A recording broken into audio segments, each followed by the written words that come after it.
Hello students, welcome to the second part of the video regarding our discussion on subject verb agreement, rules and regulations as to where to use the set of singular verbs. For example, what are the singular verbs? Just tell me quickly.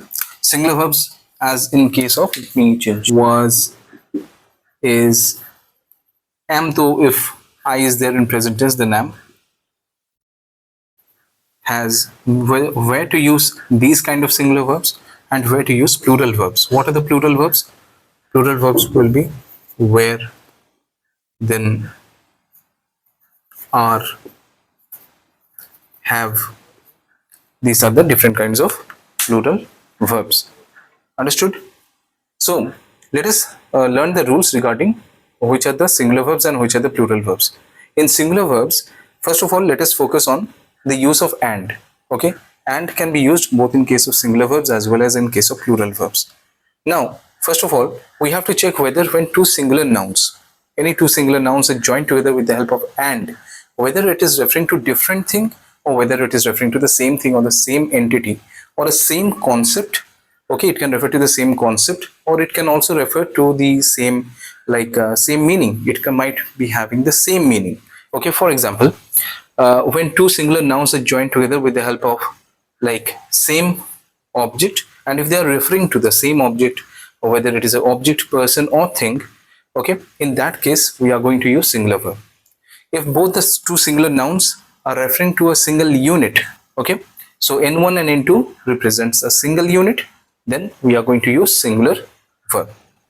If the two nouns are joined by and both the first noun and second noun are similar in meaning, okay, for example, I say the strong and powerful prey upon the weak.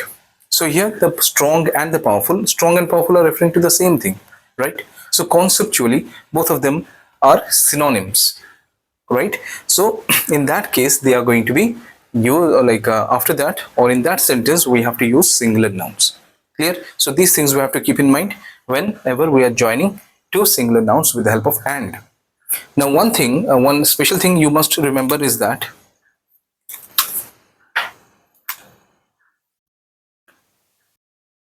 when the two singular nouns are getting used, okay, and there only the first noun is going to have the article, or you can use the article only in front of the first noun when they are referring to the same thing. Okay, you cannot use an article before each of the singular nouns.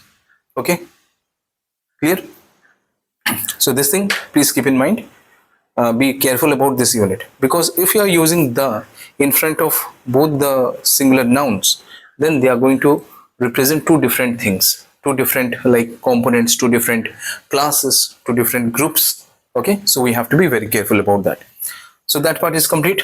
Now where else are coming to and again.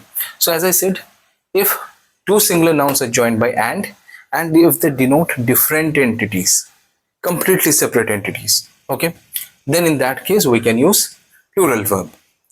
If a singular noun is joined with another singular noun using and the is used, the article the is used in front of each of the nouns, okay, in that case that is like, for example, the singular noun 1 and the singular noun 2. So in that case also it is going to refer to two different classes or two different groups. So we have to use the plural verb. Clear? Okay. Next is the example of coming to introductory it, there, like sentences which begins with it or sentences which are beginning with there. In that case, what are we going to do? So we simply have to focus on that whether that introductory it or there contains a singular noun or whether it contains a plural noun. For example, it dash a book. Book is single thing, so it is a book. Clear? Okay. Next, so it is not a problem because it is always going to refer to singular things. We have to focus on there because there can go with both singular noun as well as plural noun. For example, there dash a book on the table. There dash a book on the table. So here what can we use? It is referring to a singular noun, a book. So there is a book on the table. or there was a book on the table. But if I say there dash books on the table, so the nouns are plural, books. So there, in that case, we can say that there were books on the table. So in that case, we have used introductory there, but since the sentence contained a plural noun, we have to use the plural verb. This one is relatively easy, right?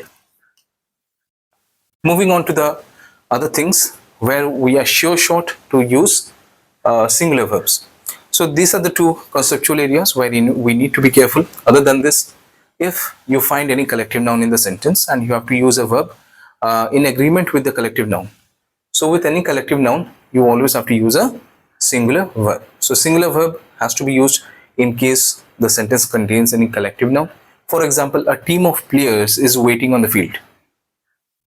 That is the correct one. If you say a team of players are waiting on the field, that is completely wrong, because collective nouns always are going to be compatible with singular verbs.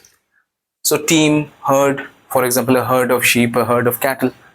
Second one, if we come to this one, uncountable nouns. Uncountable nouns, for example, rice is there, sugar is there, water, oil.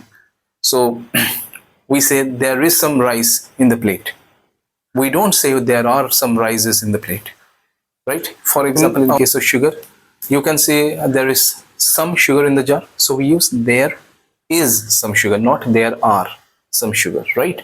In case of water also the same thing. There is some water in the bottle, okay? Here, next one is nouns expressing quantity.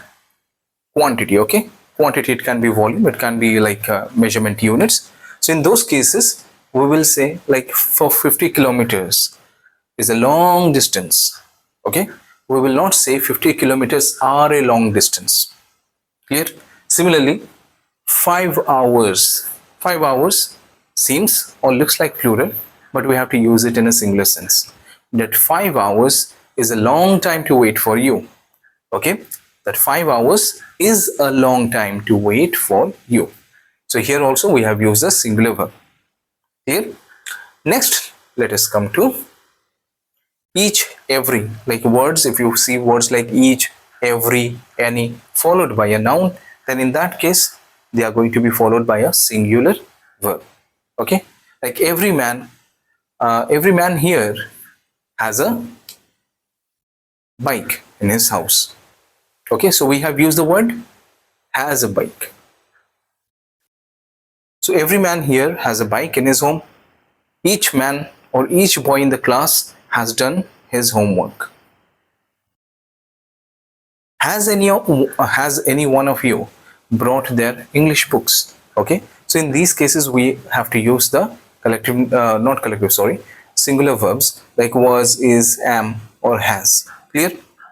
Next, this rule goes regarding the use of sentences which contain these kind of words. For example, one of, each of, either, one of, each of, either of, neither of, none of, plus they are always followed by a plural noun. For example, if each of my friends, so each of my friends, not each of my friend.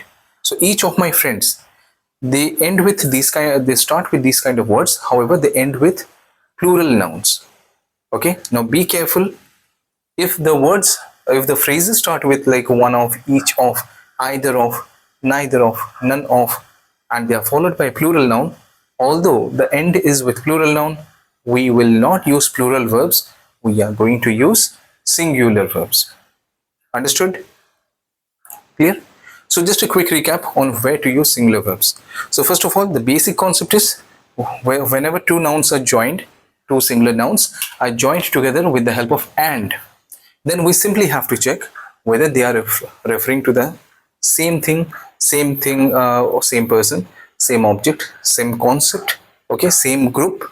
For example, in case of collective nouns, these all follow that same thing, okay, or any indivisible unit, which was applied in case of uncountable nouns, then nouns expressing quantity, okay, in such cases, or referring to each and every member of a group. Referring to each and every member of a group, the concept which followed was each, every, any, these kind of words, one of, each of, because they are referring to the individual units of a group.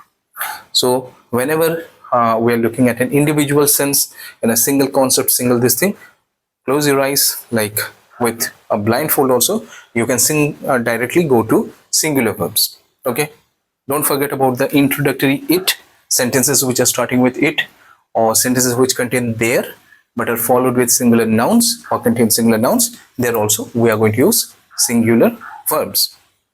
Clear? I hope it is clear so far.